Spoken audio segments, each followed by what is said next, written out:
So I'm a city planner, an urban designer, former arts advocate, trained in architecture and art history, and I want to talk to you today not about design, but about America, and how America can be more economically resilient, how America can be healthier, and how America can be more environmentally sustainable. And I realize this is a global forum, but I think I need to talk about America because there is a history, in some places, not all, of American ideas being appropriated, being emulated, for better or for worse, around the world. And the worst idea we've ever had is suburban sprawl. It's being emulated in many places as we speak. By suburban sprawl, I refer to the reorganization of the landscape and the creation of the landscape around the requirement of automobile use. That the automobile that was once an instrument of freedom has become a gas-belching, time-wasting, and life-threatening prosthetic device that many of us need most Americans, in fact, need just to live their daily lives. And there's an alternative. You know, we say half the world is living in cities. Well, in America, that living in cities, for many of them, they're living in cities still where they're dependent on that automobile. And what I work for and to do is to make our cities more walkable. But I can't give design arguments for that will have as much impact as the arguments that I've learned from the economists, the epidemiologists, and the environmentalists. So these are the three arguments I'm going to give you quickly today. When I was growing up in the 70s, the typical American spent 1/10 of their income, American family, on transportation. Since then, we've doubled the number of roads in America, and we now spend 1/5 of our income on transportation. Working families, which are defined as earning between $20,000 and $50,000 a year in America, are spending more now on transportation than on housing, slightly more, because of this phenomenon called drive till you qualify, finding homes further and further and further from the city centers and from their jobs, so that they're locked in this 2, 3 hours, 4 hours a day of commuting. And these are the neighborhoods, for example, in the Central Valley of California, that weren't hurt when the housing bubble burst and when the price of gas went up. They were decimated. And in fact, these are many of the half-vacant communities that you see today. Imagine putting everything you have into your mortgage, it goes underwater, and you have to pay twice as much for all the driving that you're doing. So we know what it's done to our society and all the extra work we have to do to support our cars. What happens when a city decides it's going to set other priorities? And probably the best example we have here in America is Portland, Oregon.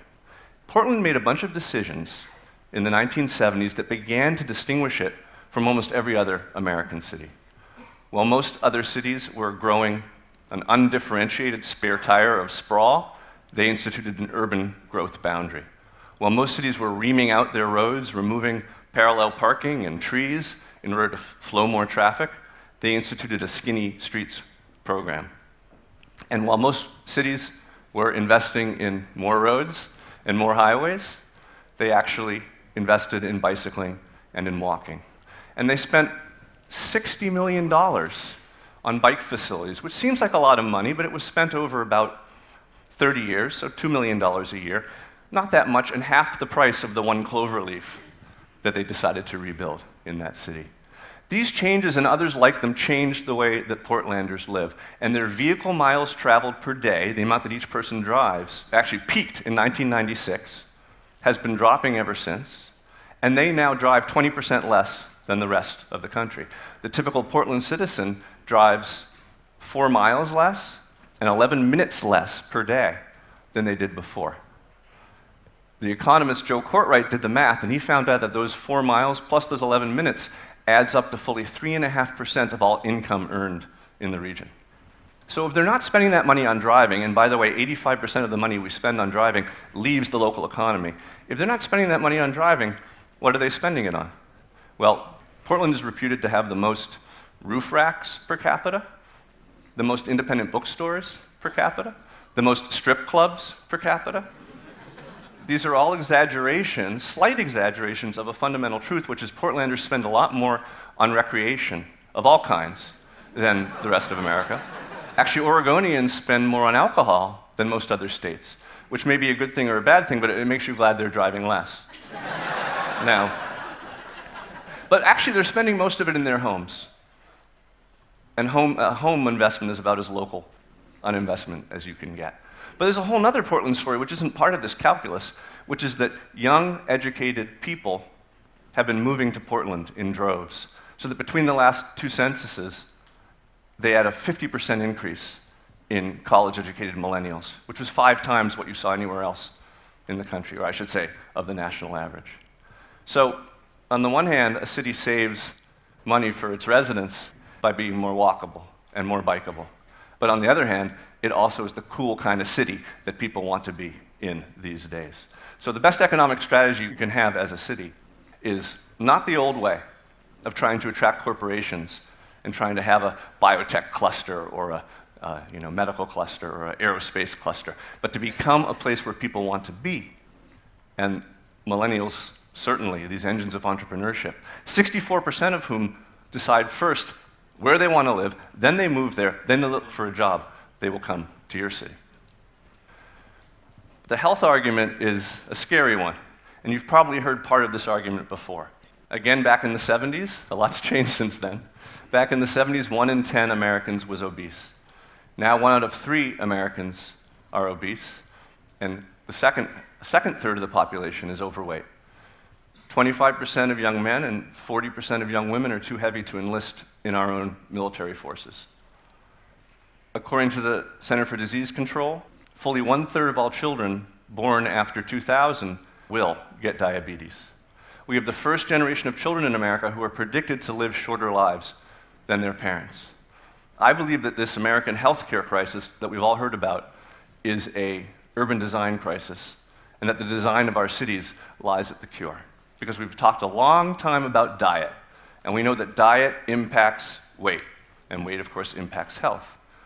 But we've only started talking about inactivity, and how inactivity, born of our landscape, inactivity that comes from the fact that we live in a place where there is no longer any such thing as a useful walk, is driving our weight up.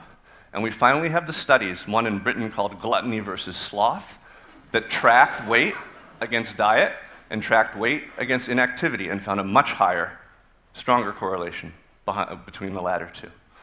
Dr. James Levine, in this case the aptly named Mayo Clinic, put his test subjects in electronic underwear, held their diet steady, and then started pumping the calories in. Some people gained weight, some people didn't gain weight, expecting some metabolic or DNA factor at work. They were shocked to learn that the only difference between the subjects that they could figure out was the amount they were moving. And that in fact, those who gained weight were sitting on average 2 hours more per day than those who didn't. So we have these studies that tie weight to inactivity, but even more, we now have studies that tie weight to where you live. Do you live in a more walkable city, or do you live in a less walkable city? Or where in your city do you live? In San Diego, they used Walk Score. Walk Score rates every address in America and soon the world in terms of how walkable it is. They used Walk Score to designate more walkable neighborhoods and less walkable neighborhoods. Well, guess what? If you lived in a more walkable neighborhood, you were 35% likely to be overweight. If you lived in a less walkable neighborhood, you were 60% likely to be overweight. So we have study after study now that's tying where you live to your health. Particularly as in America, the biggest health crisis we have is this one that's stemming from environmental induced inactivity. And I learned a new word last week.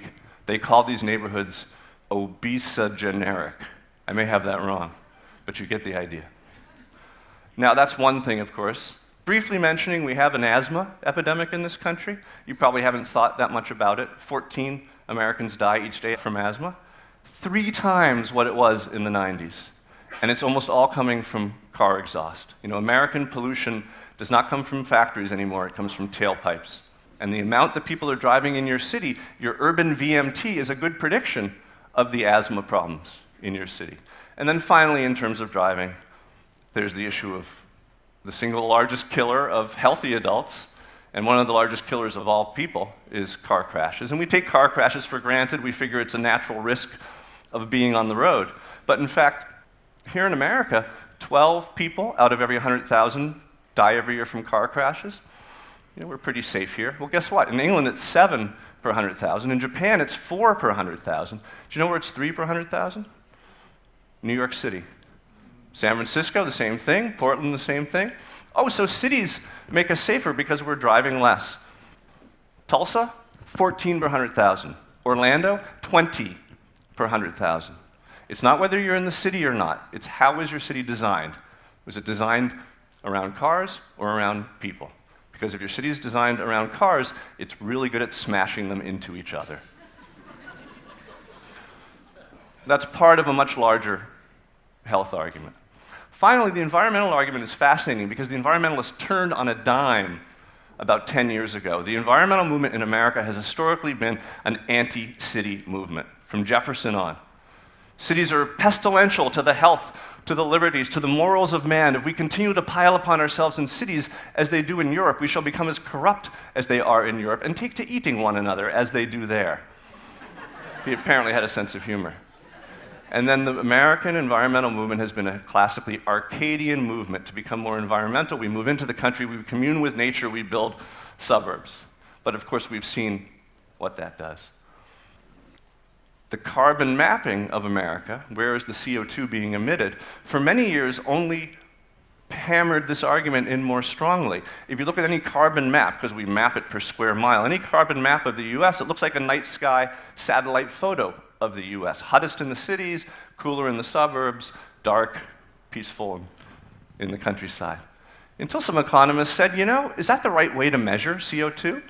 There are only so many people in this country at any given time, and we can choose to live where perhaps we'd have a lighter impact. And they said, let's measure CO2 per household. And when they did that, the maps just flipped. Coolest in the center city, warmer in the suburbs, and red hot in these ex-urban drive-to-you-qualify neighborhoods. So a fundamental shift, and now you have environmentalists and economists like Ed Glazer saying, we are a destructive species. If you love nature, the best thing you can do is stay the heck away from it, move to a city, and the denser the better. And the more denser cities, like Manhattan, are the cities that perform the best. So the average Manhattanite is consuming gasoline at the rate the rest of the nation hasn't seen since the 20s, consuming a half of the electricity of Dallas. But of course, we can do better. Canadian cities, they consume half the gasoline of American cities. European cities consume half as much again. So obviously we can do better, and we want to do better, and we're all trying to be green. My final argument in this topic is that I think we're trying to be green the wrong way. And I'm one of many people who believes that this focus on gadgets, on accessorizing, what can I add to my house? What can I add to what I've already got to make my lifestyle more sustainable? Has kind of dominated the discussion. So I'm not immune to this. My wife and I built a new house on an abandoned lot in Washington, D.C., and we did our best to clear the shelves of the sustainability store. We've got the solar photovoltaic system, solar hot water heater, dual flush toilets, bamboo floors. A log burning in my German high-tech stove apparently, supposedly, contributes less carbon to the atmosphere than were it left alone to decompose in the forest. Yet all of these innovations, that's what they said in the brochure. All of these innovations together contribute a fraction of what we contribute by living in a walkable neighborhood 3 blocks from Metro in the heart of a city. We've changed all our light bulbs to energy savers, and you should do the same thing. But changing all your light bulbs to energy savers saves as much energy in a year as moving to a walkable city does in a week. And we don't want to have this argument. Politicians and marketers are afraid of marketing green as a lifestyle choice. You don't want to tell Americans, God forbid, that they have to change their lifestyle. But what if lifestyle was really about quality of life and about perhaps something that we would all enjoy more, something that would be better than what we have right now? Well, the gold standard of quality of life rankings, it's called the Mercer Survey. You may have heard of it. They rank hundreds of nations worldwide according to 10 criteria that they believe add up to quality of life: health, economics, education, housing, you name it. There's 6 more. Short talk.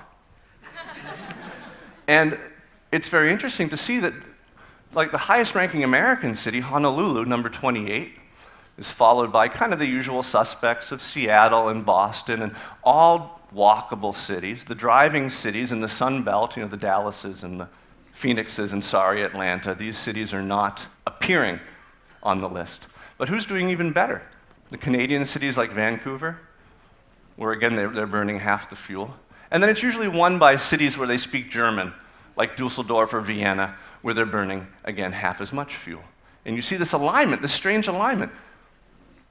Is being more sustainable what gives you a higher quality of life? I would argue the same thing that makes you more sustainable is what gives you a higher quality of life, and that's living in a walkable neighborhood. So sustainability, which includes our wealth and our health, may not be a direct function of our sustainability. But particularly here in America, we are polluting so much because we're throwing away our time and our money and our lives on the highway. Then these two problems would seem to share the same solution, which is to make our cities more walkable. Doing so isn't easy, but it can be done, it has been done, and it's being done now in more than a few cities around the globe and in our country. I take some solace from Winston Churchill, who put it this way: the Americans can be counted on to do the right thing once they've exhausted the alternatives. Thank you.